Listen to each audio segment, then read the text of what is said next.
עבודה. עכשיו שילמתי מיסים, ככה אי אפשר לחיות. הגעתי ביחד עם V1 לפרגן לעסקים בקריית שמונה שעומדים איתנים כבר 2.5 בתקופה מאוד מאתגרת, בשעה 12 בצהריים, פשוט שומם כאן, אין כאן המון בני אדם, והגיע הזמן לפרגן לעסקים האלה.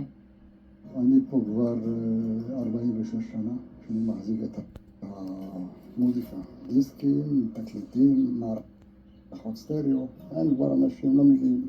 אם אני סוגר כאן את העסק, אז אין להם איפה לקנות פה לרכוש תקליט או דיסק, או יצטרכו לנסוע לתל אביב, חיפה, בשביל לרכוש את הדברים האלה. החנות הזאת תספקת תשמישי קדושה לכל הגליל. אין פה נפש חיה בשעות האלה. החנות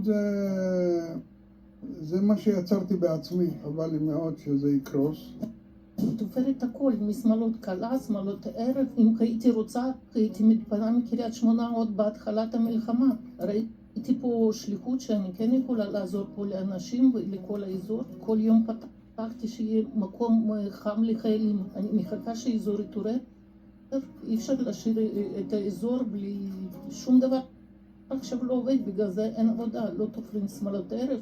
אני צריכה לעזור לילדים, ובינתיים כולם עוזרים לי. קיר טיפוס, יש לנו פה גם בולדר, קיר גובה ומתחם נינג'ה. היינו כל המלחמה 1.5 סגורים, ובאפריל האחרון פתחנו מחדש.